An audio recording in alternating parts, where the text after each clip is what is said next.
talk for about 2 years, and I finally said yes. And my partner said, "What are you going to talk about?" And I said, "I'm going to talk about scat play." And he said, "You've never done scat play?" I said, "No, but we've got some time to try." And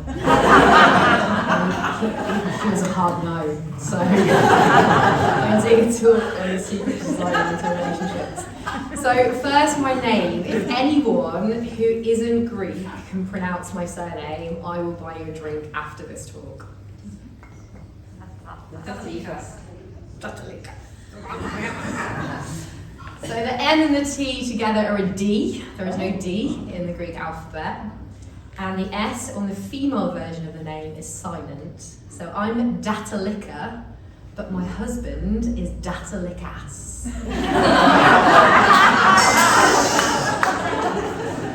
So I have been with my partner for 21 years. I know I don't look old enough. And sex hasn't always been good, actually. So for the first 10 years of our relationship, it was really difficult. It was really difficult. I was really numb. I was completely closed off from my sexuality, and I spent 10 years faking orgasms. And it is vastly different to how sex is today for both of us. And we've learned over the years what doesn't work, and we've learned what does. Now, I think you lot have been quiet for a bit too long, so I'm going to list some common advice we get given when the spark has died out in long-term relationships, and I invite you to shout hurrah, or whatever you want to shout, if you agree to each of these pieces of advice. So the first one, compromise.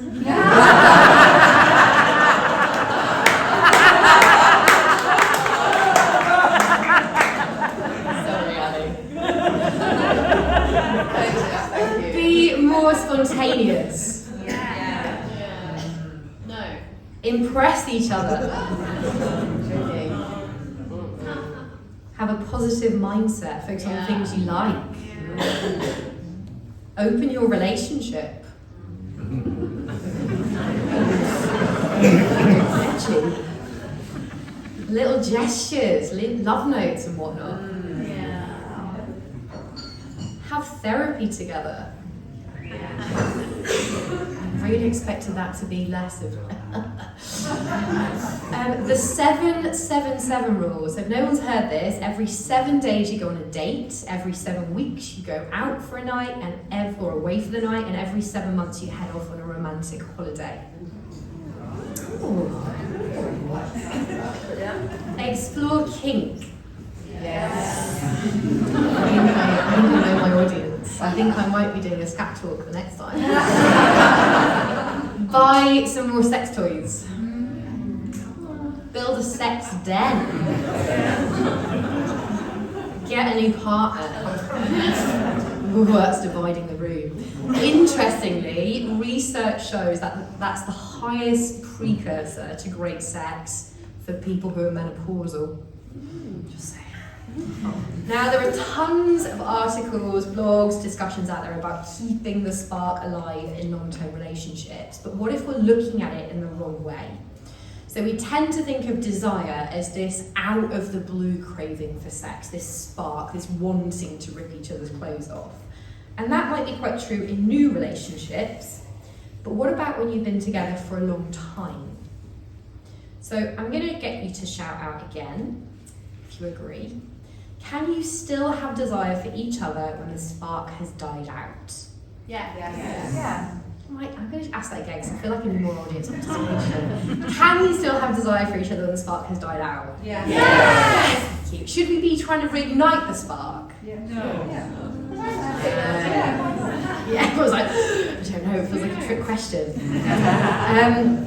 No. No, we shouldn't. I'm not advocating that we try and reignite the spark. And I'm not saying have sex if you don't want it. I'm definitely not advocating this kind of grin and bear it. But what if we accepted the spark is absolutely dead? Wait, I've got a slide. Is absolutely dead. And just accepted that. And the thing is, if we like, if we accept the spark is dead, how can we have beautiful, meaningful, fucking earth-shattering sex? We can. And I think we've been socially conditioned to think that desire is an out-of-the-blue craving for sex, that it just arrives. And some of you might know this, there are two different types of desire. There is spontaneous and responsive desire. Emily Nagosi talks about these in her book, Come As You Are. So spontaneous desire just happens, it just arrives. You wake up with a morning erection, hello. You suddenly feel horny, you have this stirring in your loins, it spontaneously pops up. I very rarely have that, but sometimes I have it when I'm ovulating. And responsive desire is responding to something. And that could be a touch, or a kiss, or watching something steamy on telly. Does anyone watch Rivals on Disney? Guilty pleasure. Or it might be seeing somebody that you find attractive walking down the road, or playing with power dynamics, or flirting, or the vibrations of a motorbike or a bus or your wand.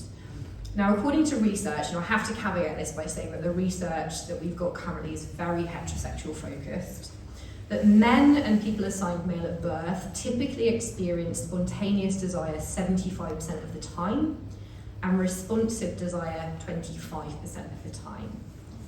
And according to the research, women or people that are assigned female at birth are the opposite, or typically the opposite. So spontaneous desire a lot less, 25% of the time, and responsive desire 75% of the time. And responsive desire is what we tend to think of as the spark.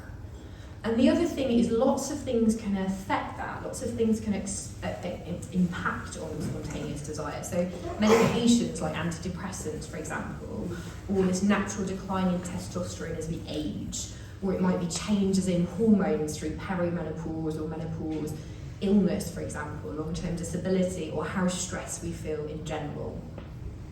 So some people do experience more spontaneous desire in younger years, with a shift towards more responsive desire as they get older, but it's actually not a hard and fast rule. There are lots of things that can affect it, and we're all different. The point is we don't need it. We've been told by in the media, by society, that we need the spark, we should reignite the spark. We actually don't need it. So what do we need? So there are 4 key things, and I call these secrets because really I was trying to get your buy-in of this talk. You probably know these things already, but there are 4 things that have a significant impact in partner sustaining desire over the long term. And the first thing is they prioritize sex. They decide it matters in their relationship. So people who have these like gorgeously, beautifully satisfying sexual intimate sex lives are those who carve out time, who cordon off space, who dedicate energy specifically for sexual intimacy, and they close the door on everything else. But we're busy, right? We might have kids, we might have grandkids, we might have jobs, we might have studies, we might have disabilities or illnesses to navigate. We've got in-laws and outlaws and family and friends and hobbies. So my first recommendation to you is to schedule sex.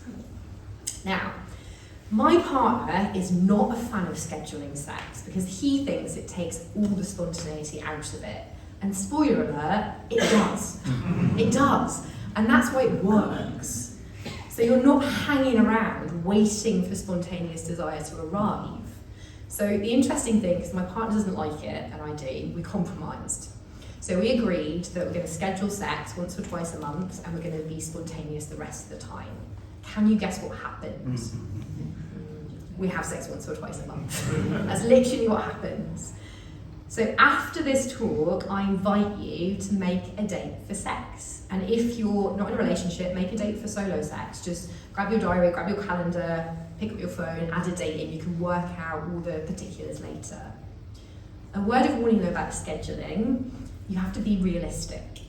So there is some studies that have found that when people were given the homework of having sex twice as often, it actually led to a decrease in overall happiness. And if you think about this, if you've not been to the gym in a year, and I say schedule the gym 5 times next week, you're going to be like, on your bike. Not going to happen. So be realistic with your scheduling. The second way of keeping desire alive in long-term relationships, which I actually think as an audience we're probably really good at this, is to utterly ignore everyone else's opinion outside of the relationship. So that includes your friends, your in-laws, the media, and what society and conditioning say is and isn't good sex. So research shows that people who have really thriving sex lives long term just don't think about anyone else's opinion. They don't worry about how they're supposed to do sex. They prioritise what's genuinely true for them and what works in their unique relationship. And that includes how often to have sex, what should be involved, who should be involved, and how you should be having sex. So heteronormative standards push this narrative, penis and vagina is sex, but actually it might not be, or it might be just a tiny part of that. So one way of ignoring everyone else and not worrying about anyone else's opinion is by following your own pleasure, which is my next recommendation. So, leaning into and exploring pleasure is a really, really beautiful way of cultivating responsive desire. So I'm going to do a quick activity, but I don't have much time, so we're going to make it really quick. So I'm going to invite you, if it feels safe, if you feel okay, to close your eyes or gently lower your gaze into your lap. Take a little breath. And I invite you, if you'd like to just gently start touching your own hands. Oof, hands. Just stroking really, really lightly. Taking your time. And just following what feels good. Just leaning into pleasure. So our fingertips are super, super sensitive. They have about 2,500 nerve endings per square centimetre.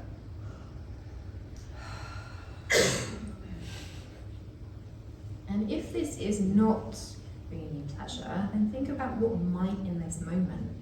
Maybe giving yourself a sharp slap on your thigh or resting your hands on your genitals. Keep your clothes on, people. You might try a really light touch of your face, maybe stroking your fingers through your hair or gently touching your lips.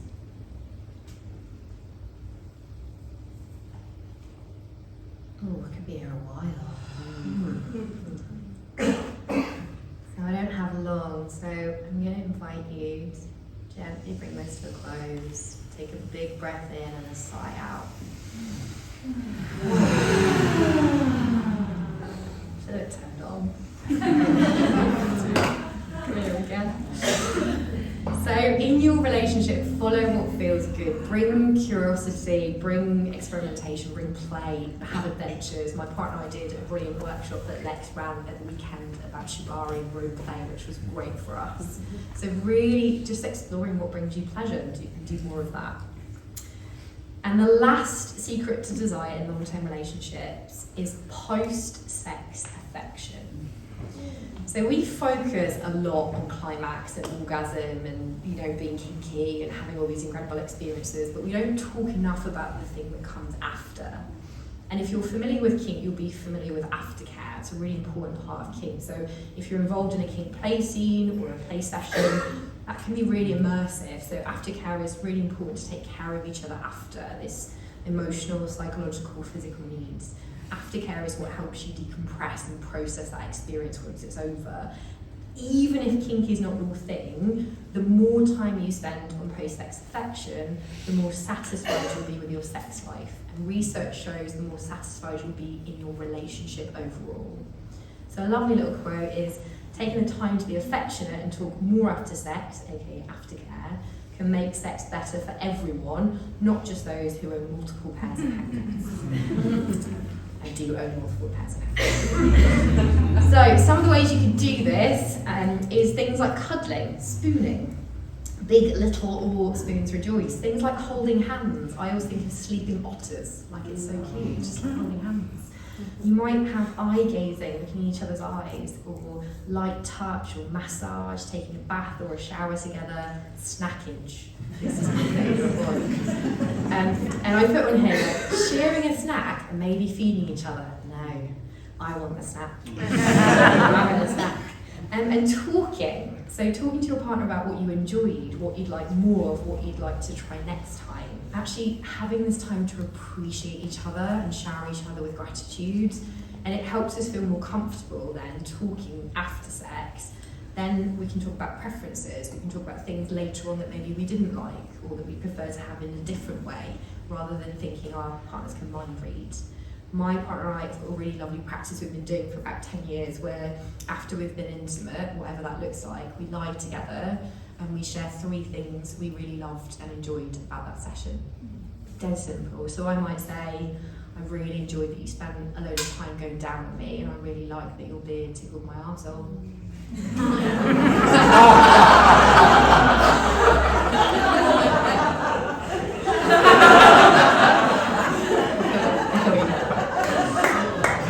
So,